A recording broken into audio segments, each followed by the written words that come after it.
Herkese merhaba. Yepyeni bir incelemeye, yepyeni bir anlatıya hoş geldiniz.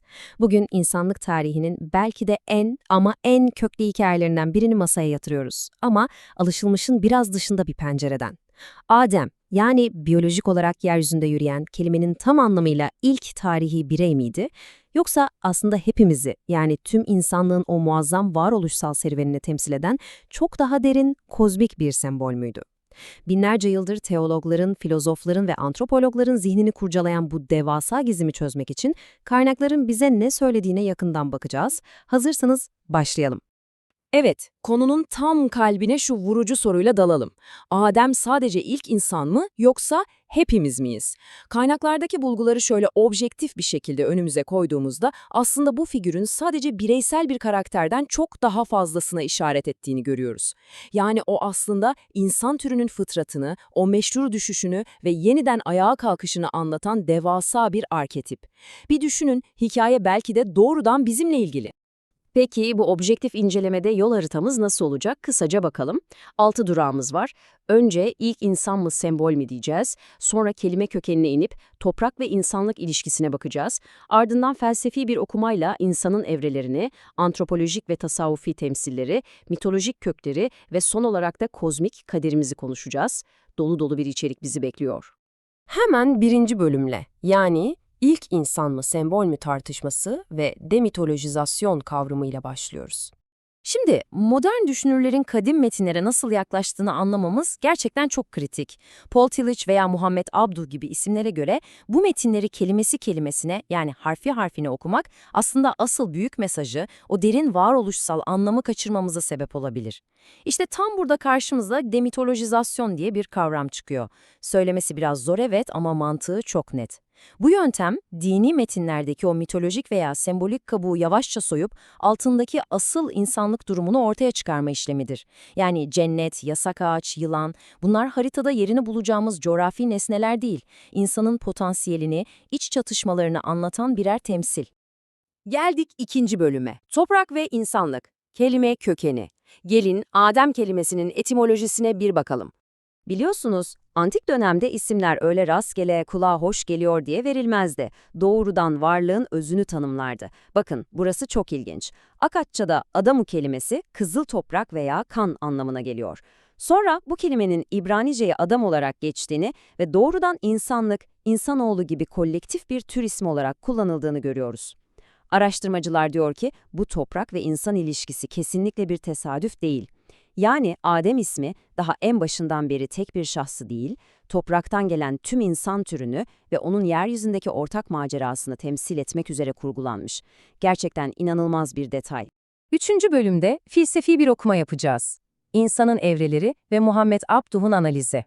Şimdi bu kısım kaynaklardaki en sevdiğim yaklaşımlardan biri. İslam felsefesinde reformist düşünürler, örneğin Muhammed Abduh, cennet ve düşüş hikayesini fiziksel bir mekan değişikliği olarak görmüyor. Hayır, bunu insan psikolojisinin evreleri olarak okuyorlar. Birinci aşama cennet. Nedir bu? İnsanın dertten, tasadan uzak olduğu, her şeyin bir oyun gibi geldiği o saf çocukluk evremiz. İkinci aşama, yasak ağaç. Yani içimizdeki dürtülerin uyanması, o merak duygusu, kötülükle tanışma ihtimali, ergenlik gibi düşünebilirsiniz. Ve üçüncü aşama, dünyaya iniş. Abduh'a göre bu bir ceza falan değil. Aksine insanın o çocukluk fanusundan çıkıp, kendi ayakları üzerinde duran, tam sorumluluk sahibi olgun bir bireye dönüştüğü uyanış anı.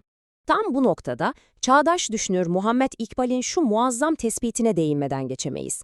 İkbal, o meşhur ilk günahı ve düşüşü bir lanet veya ilahi bir ceza olarak okumuyor. Aksine acı verici de olsa insan özgür iradesinin ve bilinçli seçimin o muhteşem doğuşu olarak yorumluyor. Düşünsenize, insan sadece kendisine söyleneni yapan, itaat eden pasif bir varlık olmaktan çıkıyor, kendi hatalarını yapabilen ve bunun yükünü sırtlayabilen özgür bir bireye dönüşüyor. Müthiş bir bakış açısı.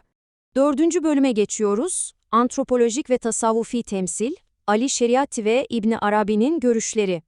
Olaya biraz da sosyolojik mercekten bakarsak, Ali Şeriati çok çarpıcı bir ayrım yapıyor. Şeriati'ye göre Adem anlatısı somut, tarihsel bir olay değil, çamurla ilahi nefes arasındaki o gerilimin, yani insan doğasının felsefi bir modellemesi. Asıl somut insanlık tarihi, o bildiğimiz sosyolojik süreç ve sınıfsal çatışma ne zaman başlıyor biliyor musunuz? Habil ve Kabil'le. Habil, avcı toplayıcı, o eşitlikçi ve paylaşımcı dönemi temsil ederken, Kabil, mülkiyetin, tekelciliğin ve sömürünün başladığı dönemin sembolü.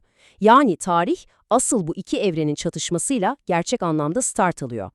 Tasavvuf geleneğine, özellikle de İbn Arabi'nin sistemine baktığımızda işin boyutu tamamen evrenselleşiyor. Tasavvufta Adem, insanı kamil, yani yetkin insan felsefesinin en büyük prototipi. Ne demek bu? O, bütün bir evrenin adeta minyatür bir özeti, devasa bir mikrokozmos. Kainattaki tüm potansiyeli, ruhu azamı ve hakikati Muhammedi'yi kendi içinde barındırıyor. Yani İbn Arabi'ye göre Adem, sıradan biyolojik bir varlık asla değil, bütün bir evrensel şuurun kod adı. İşin ilginç yanı, bu kozmik ikilik felsefesi sadece İslam düşüncesine özgü değil. Erken dönem Hristiyan teolojisinin temel mimarisinde de aynen var. Elçi Pavlus'un mektuplarına baktığımızda müthiş bir paralellik görüyoruz. Bir yanda birinci Adem var, dünyevi olanı, topraktan geleni ve insanın bedensel zaaflarını temsil ediyor.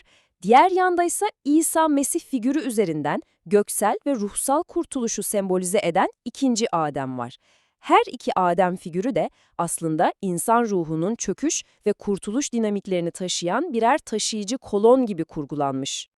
5. bölüme geldik. Mitolojik kökler ve ortak hikaye, Sümer ve Gnostik paralelleri inceleyeceğiz. Bütün bu anlatılar bize şunu gösteriyor. Yaratılış veya düşüş motifleri öyle tek bir inanca, tek bir coğrafyaya izole edilmiş hikayeler değil. Ortak insanlık hikayemizin parçalarını pek çok kadim kültürde bulabiliyoruz.